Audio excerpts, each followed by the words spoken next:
Intracranial pressure. Intracranial pressure, जब cranium में जो प्रेशर है वो बढ़ जाता है, उस कंडीशन को हम बोलते हैं इंट्राक्रेनियल प्रेशर। तो नॉर्मली जो वैल्यू होती है इंट्राक्रेनियल प्रेशर की वो 5 से 15 mm ऑफ Hg होती है। तो जब बढ़ जाता है तो हाउ टू कैटेगराइज कि ICP जो है वो बढ़ गया है। तो इसके जो साइन एंड सिम्टम्स हैं वो हर एज में एक अलग दिखाई देते हैं। If we are talking about children, तो बच्चों में वॉमिटिंग है ना, वॉमिटिंग बहुत ज़्यादा, वॉमिटिंग जैसे साइन सिम्टम्स मिलते हैं। और इन्फेंट की अगर हम बात करते हैं तो उनमें बल्जिंग फोंटेनल, जो फोंटेनल होता है एंटीरियर एंड पोस्टीरियर फोंटेनल, वो बल्ज हो जाता है। बल्ज का मतलब हो गया कि एकदम से बल्ज। और इसके बाद आता है एडल्ट। एडल्ट में जो सबसे पहला इसका सिम्टम्स दिखाई देता है उसको हम बोलते हैं loss of consciousness.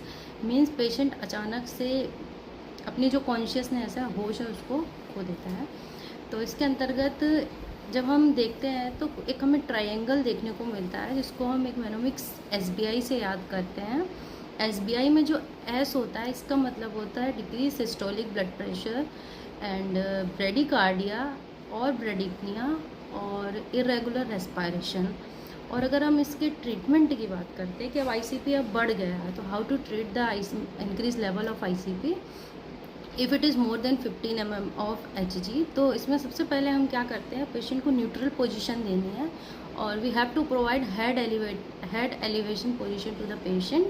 And last जो पेशेंट है उसको हम डायूरेटिक्स देंगे। डायूरेटिक्स में भी जो हमारी चॉइस होती है वो मोस्ट प्रोबेबली ऑस्मोटिक डायूरेटिक्स होती है, जिसमें मैनिटॉल का एडमिनिस्ट्रेशन पेशेंट को किया जाता है।